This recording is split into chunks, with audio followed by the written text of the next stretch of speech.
Can everyone hear me? Yes. Is my makeup smudged, Connor? Well, I mean, I feel like so much has already been said, but I'm going to try and stick to the brief because I have quite a bit to say, and I think everyone really wants to know the specifics of what is LAGASA, why are we all here, why is this a multi-stakeholder launch, why should it matter to all of us in the room? So first of all, a few formalities, if I may, and I know they have already been done, but I just want to underscore them in bookending this function and really express heartfelt gratitude, genuine gratitude. To CAS, our event sponsors, for sponsoring the event, but also the development of our very first project handbooks, which are well underway and which we believe are quite something insofar as they synergize various areas of law, disciplines, questions, and so on, in encouraging our participants to think deeply, critically, but also go back to basics. Read for meaning, listen to hear, work out what is relevant from what is irrelevant. So thank you, CAS, for sponsoring. We so appreciate it. Weber Wenzel, this exquisite host institution, but not only that, my alma mater firm. This was where I practiced from 2008 to around the beginning of 2012 when I did my master's. And so wonderful that so many of the staff that I formed connections with are still here today and have gone out of their way, and I think you can all agree, to make this a truly sophisticated, special event. So thank you so much. And I would also just like to mention, in particular, the fact that they have just won the 2024 Law Firm of the Year at the Chambers Africa Awards for South Africa's Law Firm of the Year. So a big shout out to Weber Wenzel. And I'm going to get to Sally later. Our keynote speaker, dear, humble, brilliant jurist, Justice Stephen Majid, who I connected with proper Ubuntu style over a glass of vino at an academic conference, human to human. It is such an honor to have you here speaking those profound words tonight and to be on this advisory board, for consulting with your colleagues and ensuring its appropriateness, but just also for being such a support for me as I take this leap in many respects, with colleagues, with support, institutional and otherwise, but still a leap nonetheless. And it is so very, very special to me. So thank you so, so much. And I think we can all give him a round of applause.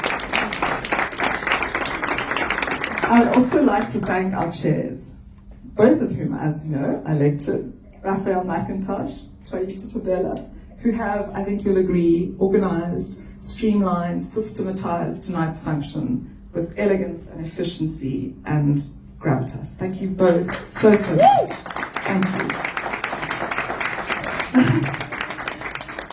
And Rafe also, sure. He and I are developing these project handbooks. Let me tell you, this is no mean feat. Okay? You've got to know every area of law, every nuance, every subtlety, and we are breaking it down. Okay, so thank you in advance, my co-captain.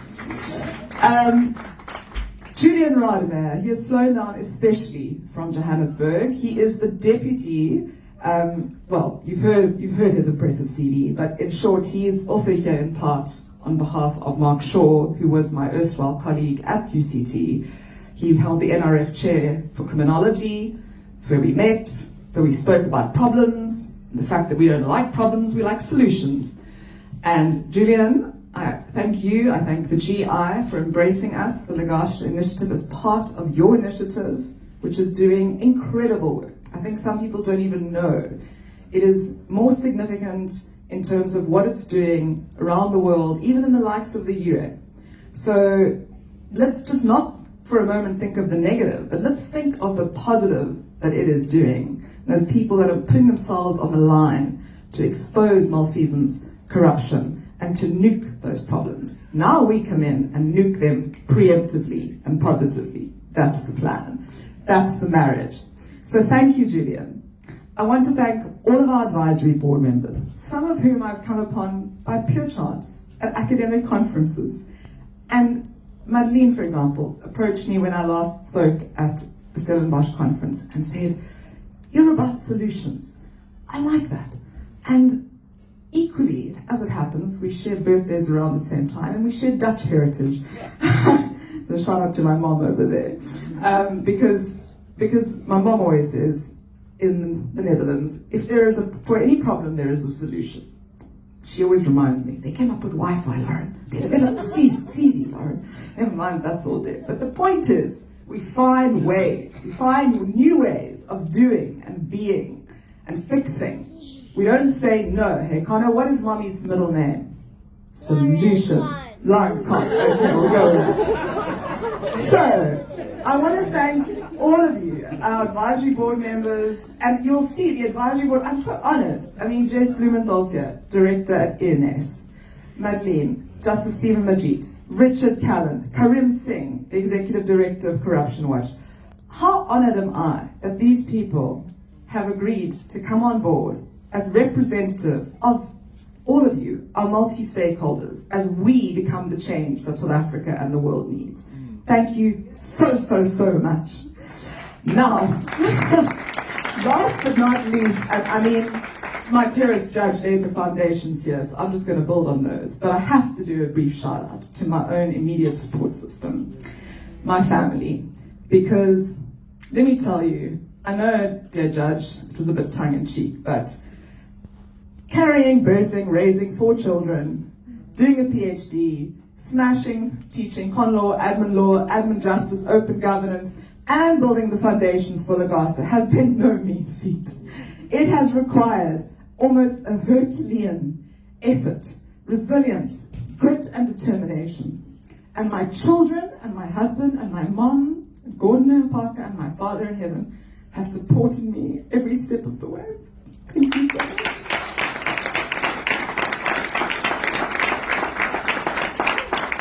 I mean, literally, like my eldest child, Olivia, you would have met, she says to me, Mommy, this has got to be done. I mean, we can't call it this because it's patriarchal.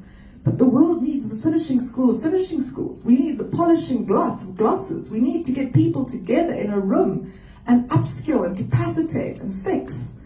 And to have their buy-in when I'm not doing the homework that night, or I'm not cooking the meal that night, or I'm working till 2 a.m. Sorry, Richard, for the voice notes at 2 a.m. That means so much to me, because I'm not just doing it, I'm doing it for all of us. I'm doing it for South Africa. I'm doing it, we are doing it to be the change that the world needs. And we can, and we shall. So that's the mission. I mean, you've heard a lot about the problem statement. You know, on the program, it says, you know, the why. What is our mission? What are the stakeholders in the project implementation plans? I mean, I've got to now unpack this for you. And I like to stick to the brief, so to speak, as lawyers say. So why LAGASA, right? Why this need now for what is, to my mind, in essence, a specialist training academy of excellence to bridge all manner of teaching, learning, and professional development offerings? Be they public, private, NGO, why? What do we respond to? Well, Julian, all of our speakers, the Justice, Madeleine, you've all alluded to the fact, Ukanyo, your speech, it's touching. We are living in fluid, fast-changing times, and they are presenting major challenges. But as I always say, for every challenge, there is a flip side opportunity. So, macro level, we know the problems, we've heard about it. Organized criminality, fueled by the scourge of corruption. But increasingly what I've recognized is these micro dilemmas. We hear less about them. Declining standards of professionalism, determination, grit, excellence, resilience. This is so needed, right? Because without this, those evil maladies don't sneak in, right? If we have a well-capacitated, motivated, brilliant public and private sector, there's less of an inclination to take that bribe, to take the low road, to take a shortcut. I was going to quote, and maybe still, I mean, I know everyone's very keen to have the hashtag post-Sona party, but Justice Majid, if I may quote your words on the macro problem from your recent Concord case of Amabongane versus the president, Corruption and related corrupt activities undermine rights, the credibility of governments, the institutions and values of democracy, and the ethical values and morality that jeopardize the rule of law.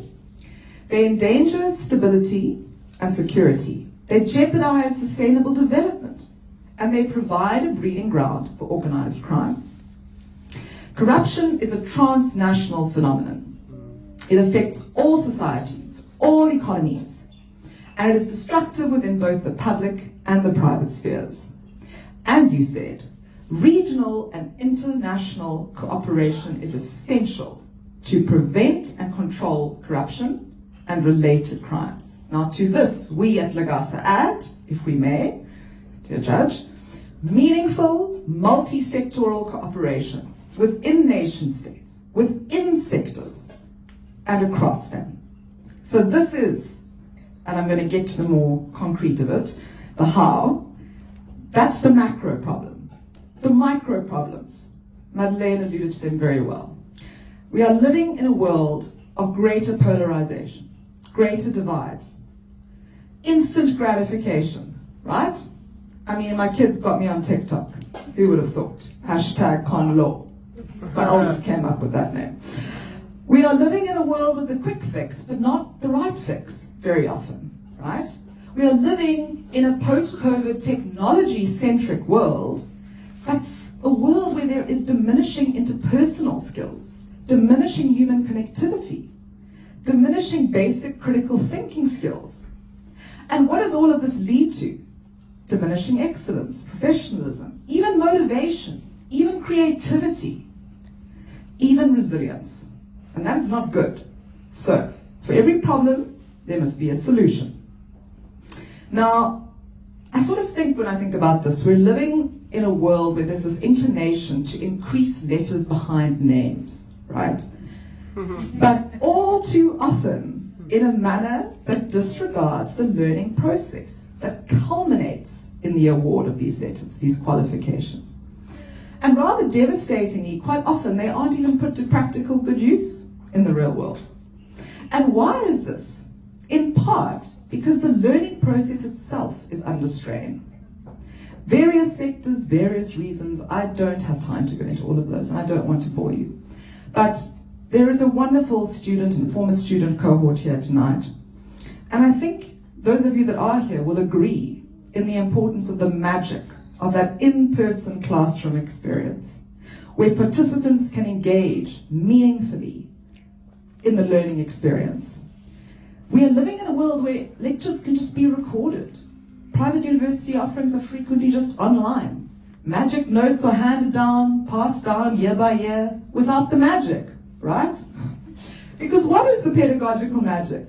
The pedagogical magic happens with you all, as it did, in a seminar-style environment, where we can discuss the complexities and the nuances of the law and